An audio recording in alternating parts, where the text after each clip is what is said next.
بسم اللہ الرحمن الرحیم۔ السلام علیکم ورحمۃ اللہ وبرکاتہ۔ الحمدللہ رب العالمین والعاقبۃ للمتقین والسلام علی اشرف الانبیاء والمرسلین وبعد۔ آج انشاءاللہ ہمارا یہ 7واں پروگرام ہے، 7واں لیکچر، 7واں درس ہے، 7واں سیشن ہے۔ تو آج کے سیشن میں ہم نے جس صورت کا انتخاب کیا ہے وہ بھی 30ویں پارہ کی یعنی آخری پارہ کی آخری صورتوں میں سے اہم صورت ہے۔ اس صورت کا نام ہے سورۃ القاریہ۔ بڑی مشہور و معروف صورت ہے، اکثر نمازوں کے اندر پڑھی جاتی ہے، تو اس وجہ سے انشاءاللہ اس کا ہم ترجمہ اور تشریح دیکھیں گے۔ القاریہ جو ہے یہ بھی قیامت کے ناموں میں سے ایک نام ہے، جیسے دیگر نام ہیں قیامت کے، یوم عظیم بھی قیامت کا نام ہے، روز جزا بھی قیامت کا نام ہے، روز سزا قیامت کا نام ہے، ویسے ہی القاریہ جو ہے یہ بھی قیامت کے ناموں میں سے ایک نام ہے۔ تو بسم اللہ الرحمن الرحیم، اللہ کے نام سے جو بڑا مہربان نہایت رحم والا ہے۔ القاریہ کھڑکھڑا دینے والی، ہلا دینے والی، دہلا دینے والی۔ تو زیادہ مؤثر ترجمہ اسی کا جو ہے وہ کھڑکھڑا دینے والی کیا جاتا ہے۔ القاریہ کھڑکھڑا دینے والی، مل قاریہ، آپ کو کیا پتا کہ کیا کھڑکھڑا دینے والی؟ القاریہ کھڑکھڑا دینے والی، مل قاریہ کیا کھڑکھڑا دینے والی، وما ادراک، اور آپ کیا علم رکھتے ہیں مل قاریہ کہ کیا کھڑکھڑا دینے والی، یعنی تجھے کیا پتا کہ کیا ہے کھڑکھڑا دینے والی، تمہیں کیا سمجھ، کیا ادراک کیا ہے کھڑکھڑا دینے والی۔ یوم یکون الناس، جس دن لوگ ہوں گے کل فراش المبثوث، بکھرے ہوئے پتنگے، بے ہوش قسم کے پتنگے، یعنی وہ حشرات الارض جو یہ ہوا میں اڑتے ہیں نا، چھوٹے چھوٹے سے آئٹمز ٹائپ ہوتے ہیں، یعنی جنہیں اپنی ہوش نہیں ہوتی، نیم بے ہوشی سی کے عالم میں وہ بیچارے اڑتے ہیں، کبھی ادھر کبھی ادھر۔ تو اس قسم کے پتنگوں کی مانند انسان ہوں گے، یعنی ہوش نہیں ہوگی کہ ہم کہاں ہیں، کیا کر رہے ہیں، اس قدر مطلب وہ حالات ایسے ہو جائیں گے کہ انسان کی فہم و تدبر سے بالا تر کام ہوگا۔ یہ قیامت کا بیان آ رہا ہے۔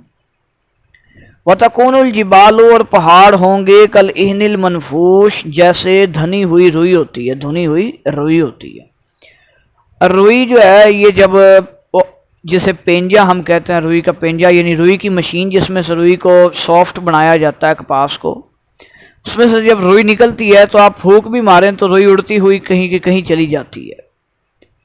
اگر کسی نے یہ روئی کا پینجا یعنی روئی پینجنے کی مشین جو ہے، روئی کو سافٹ بنانے کی مشین اگر دیکھی ہو تو وہ جانتے ہوں گے کہ اس سے روئی اڑ کے باہر آ رہی ہوتی ہے۔ تو اس طرح پہاڑ ہوں گے، یعنی اتنی بھاری بھرکم چیز قیامت کے دن جب قیامت کا عالم ہوگا تو اس طرح ہو جائے گی۔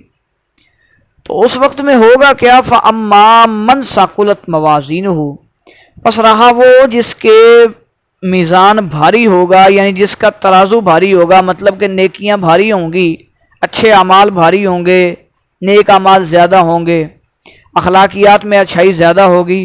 فَهُوَ فِي عِيشَةٍ رَاضِيَةٍ، تو وہ اچھائی کی، راضی کی، خوشی کی زندگی میں ہوگا، مطلب وہ خوشی والے سسٹم میں چلا جائے گا، مطلب وہ جنت میں جائے گا۔ وَأَمَّا مَنْ خَفَّتْ، اور رہا وہ کہ جس کے لیے ہلکے ہوئے موازینہ، اس کے اعمال، اس کا وزن، اس کا ترازو، یعنی جس کے اعمال ترازو میں ہلکے نکلے، نیک اعمال، فَأُمُّهُ ہاویہ، اس بندے کے لیے پھر ہاویہ ہوگی۔ وَمَا أَدْرَاكَ مَا هِیَ، اور آپ کو کیا پتہ یہ کیا چیز ہے؟ نارٌ حامیہ، یہ دہکائی ہوئی آگ ہے، بھڑکائی ہوئی آگ ہے۔ تو اس کی تفصیلی وضاحت ہم پہلے دیکھ چکے ہیں کہ یہ آگ کس قسم کی ہوگی۔ حدیث کے اندر آتا ہے، رسول اللہ صلی اللہ علیہ وسلم نے فرمایا کہ یہ جو دنیا کی آگ ہے، یہ قیامت کی یعنی جو جہنم کی آگ ہے اس کا ایک حصہ ہے، اور جہنم کی آگ اس آگ سے 69 درجے زیادہ ہے۔ اور بلکہ مسند احمد کی ایک روایت کے اندر تو یہ آتا ہے کہ اس آگ کو 2 دفعہ پانی سے ٹھنڈا کیا گیا۔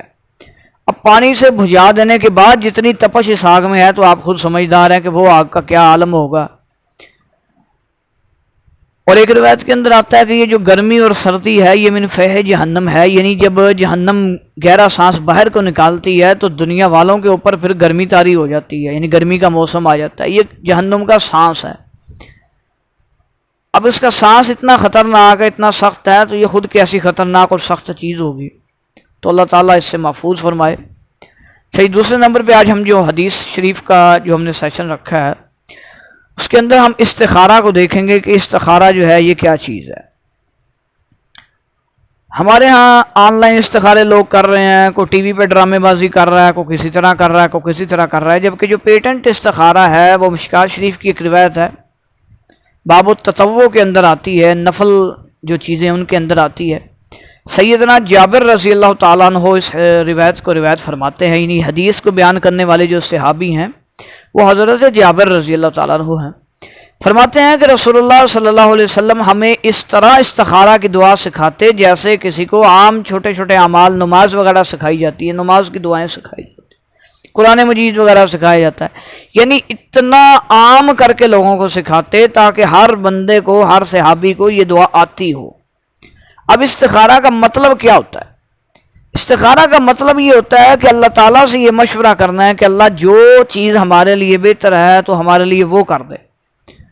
اب بعض لوگ کہتے ہیں جی خواب میں اشارہ ہوتا ہے، بھائی ضروری نہیں ہے کہ آپ کو خواب میں کوئی اشارہ ہو تو تبھی استخارہ پورا ہوتا ہے۔ استخارے سے یہ ہے کہ حالات ویسے اللہ تعالیٰ بنا دیتا ہے، یعنی مثال کے طور پہ آپ نے کوئی گاڑی لینی ہے، آپ استخارہ کریں کہ میں یہ گاڑی لوں یا نہ لوں۔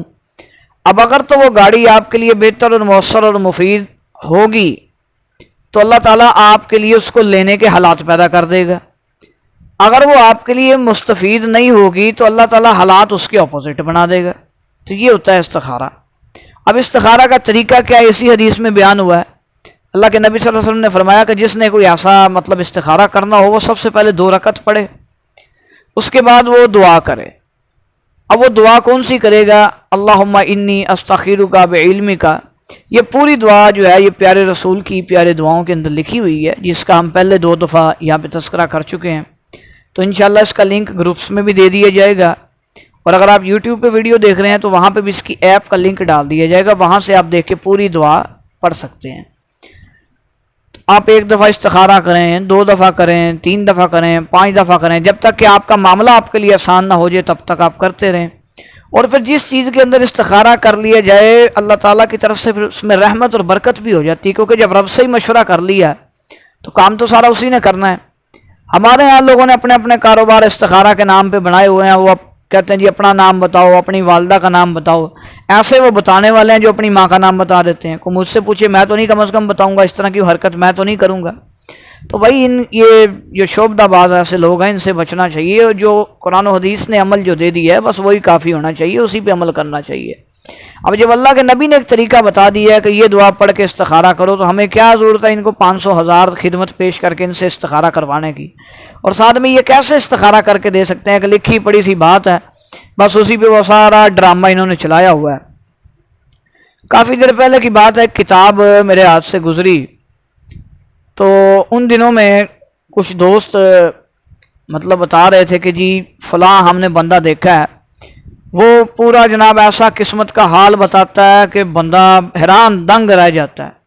قدرتی طور پہ ان دنوں میں وہ کتاب میرے ہاتھ لگ گئی، کتاب پوری تو میرے پاس نہیں پڑھی، میں نے اس کا 1 آدھ پیج اپنے پاس کاپی کر لیا، کیونکہ ایک لائبریری تھی وہاں سے میں نے وہ کتاب لی تھی۔ اب اس کتاب کے اندر وہ جو مصنف ہے یا مؤلف کہہ لیں کتاب والا، اس نے ایک ذائچہ سا بنایا ہوا ہے، ایک نہ اس نے لسٹ ٹائپ بنائی ہوئی ہے۔ اب اس نے 0 سے لے کے 9 تک اعداد لکھے ہوئے ہیں۔ اب وہ ہر عدد کے حساب سے اس نے ABC اور الف ب بھی لکھی ہوئی ہے۔ مثال کے طور پہ کسی کا نام ہے علی، ALI، اب وہ وہاں سے دیکھے گا کہ A کا کون سا فگر ہے، 0 ہے یا 1 ہے، 5 ہے، کتنا ہے۔ اب مثلا فرض کریں جی 0 لگا لیں A کا، L کا لگا لیں 5 اور I کا لگا لیں 7۔ 5 اور 7 کتنے ہوئے؟ یہ ٹوٹل کر لیں 12 ہو گئے، پھر یہ 2 عدد ہو جاتے ہیں، 2 جمع 1 کر کے 3 ہو گیا، مفرد آ گیا۔ اب 3 نمبر کے خانے میں اس نے جو کچھ لکھا ہوا ہے نا، اس میں سے 90% ایسی باتیں انہوں نے لکھی ہوتی ہیں جو ہر انسان کی زندگی میں آئی ہوتی ہیں۔ مثال کے طور پر اس نے لکھا جی ابھی کچھ عرصہ پہلے آپ کے ساتھ ایک بہت عجیب واقعہ ہوا۔ وہ بھائی کس کے ساتھ نہیں عجیب واقعات ہوتے ہیں؟ آپ کا ایکسیڈنٹ ہوتے ہوتے بچا، ظاہر ہے سڑک پہ جا رہا ہے بندہ، ایکسیڈنٹ ہوتے ہوتے تو سب بچ رہے ہیں، یعنی انہوں نے بیوقوف اس طرح سے بنایا ہوتا ہے کہ بندہ کہتا ہے ہاں یار یہ، اور پھر جو پریشان ہوتا ہے وہ تو بیچارہ ویسے ہی پریشان ہوتا ہے، اس کو تو جو آپ نے کہہ دینا اس نے مانتے جانا ہے۔ پھر یہ ذہنی برین اٹیک ایسے کرتے ہیں، دماغ ایسا اگلے بندے کا بیوقوف بنا دیتے ہیں کہ بندہ کہتا ہے بس اس سے تو بڑھ کے بندہ ہے ہی کوئی نہیں ہے، یہ تو جو کہہ رہا ہے سچ کہہ رہا ہے۔ تو بھائی یہ ان لوگوں کے کاروباری ہتھ کنڈے ہوتے ہیں، ان چیزوں سے جو ہے بچنا چاہیے اور کام وہی کرنا چاہیے جو اللہ کے نبی صلی اللہ علیہ وسلم نے فرمایا ہے۔ اللہ تعالیٰ نے قرآن کریم میں فرمایا، نبی پاک نے فرمایا، یا جو عمل صحابہ سے ثابت ہو۔ تو امید کرتے ہیں کہ انشاءاللہ آج کا یہ لیکچر آپ کے لیے کافی ہوگا۔ اللہ تعالیٰ سے دعا ہے کہ جو سنا سنایا اللہ بارگاہ میں قبول فرمائے، اللہ عمل کی توفیق عطا فرمائے۔